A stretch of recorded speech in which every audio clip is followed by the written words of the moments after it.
मदद के लिए रूस और चीन ने झोंकी ताकत। कोरोना से जंग में आज मिल जाएगा एक और हथियार। कोरोना वायरस से तबाही का मंजर जारी है।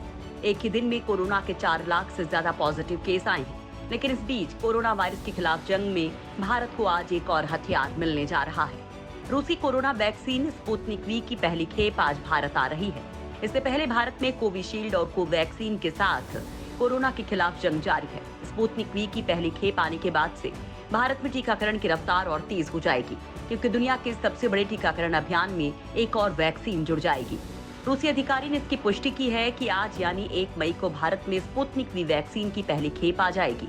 आपको बता दें कि स्पुतनिक वी वैक्सीन को गमालिया national research institute of epidemiology and microbiology द्वारा विकसित किया गया है। समाचार एजेंसी रॉयटर्स ने रूसी प्रत्यक्ष निवेश कोष के एक अधिकारी के हवाले से बताया कि भारत को 1 मई को रूसी कोरोना वैक्सीन स्पुतनिक वी की पहली खेप मिल जाएगी। RDIF के प्रमुख किरिल दिमित्रीव ने पिछले सप्ताह समाचार एजेंसी रॉयटर्स को बताया कि स्पुतनिक वी की पहली खुराक 1 मई को डिलीवर की जाएगी। उन्होंने कहा कि हमें उम्मीद है कि रूस की ये वैक्सीन सप्लाई भारत को कोरोना वायरस महामारी की दूसरी लहर से बाहर निकलने में मदद करेगी। रूस को ट्रायल में मिली थी बड़ी कामयाबी।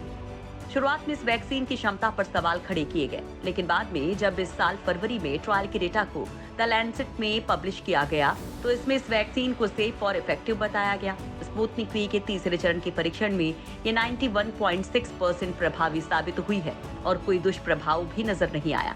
द लैंसेट जर्नल में प्रकाशित आंकड़ों के मुताबिक अंतरिम विश्लेषण में यह दावा किया गया है। अध्ययन के ये नतीजे करीब 20,000 प्रतिभागियों से इकट्ठे किए गए आंकड़ों के विश्लेषण पर आधारित हैं। इसके 2 महीने बाद अप्रैल महीने में भारत में रूसी कोरोना टीके स्पुतनिक वी के आपात इस्तेमाल को मंजूरी दे दी गई। भारत की केंद्रीय औषधि प्राधिकरण की एक विशेषज्ञ समिति ने देश में कुछ शर्तों के साथ रूसी कोरोना टीके स्पुतनिक वी के आपात इस्तेमाल को मंजूरी देने की सिफारिश की थी, जिस पर भारत के DCGI ने अपनी मुहर लगाई। गमालिया इंस्टीट्यूट ने दावा किया है कि स्पुतनिक वी कोरोना के खिलाफ अब तक विकसित सभी टीकों में सबसे ज्यादा प्रभावी है।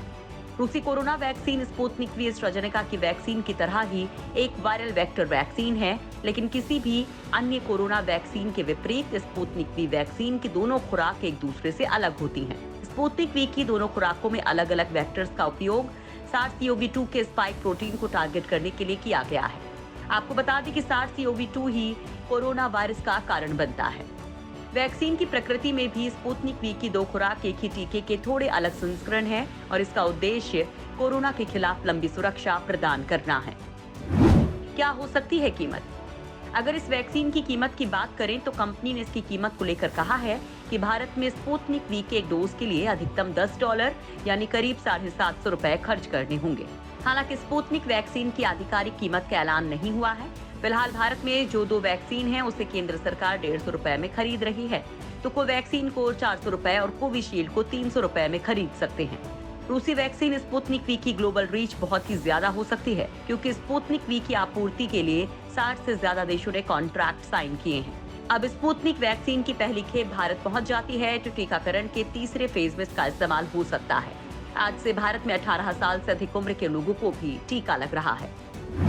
चीन भी भारत की मदद के लिए बहा रहा पसीना। कोरोना काल में भारत की मदद के लिए दुनिया भर के देश मदद को आगे आ रहे हैं। इनमें भारत का कट्टर प्रतिद्वंदी चीन भी शामिल है। चीनी राजदूत ने ग्लोबल टाइम्स को दिए इंटरव्यू में दावा किया कि भारत की मांग के मुताबिक चीन मदद देने के लिए हर संभव प्रयास करेगा। रिपोर्ट के मुताबिक भारत ने जिन 40,000 ऑक्सीजन जनरेटर्स का ऑर्डर दिया है, उनका उत्पादन जारी है। चीनी कंपनियां जल्द ही भारत को जरूरी मेडिकल सप्लाई मुहैया करवाएंगी। चीन को उम्मीद है कि भारत सरकार के नेतृत्व में स्थानीय लोग महामारी पर जल्द ही जीत हासिल कर लेंगे।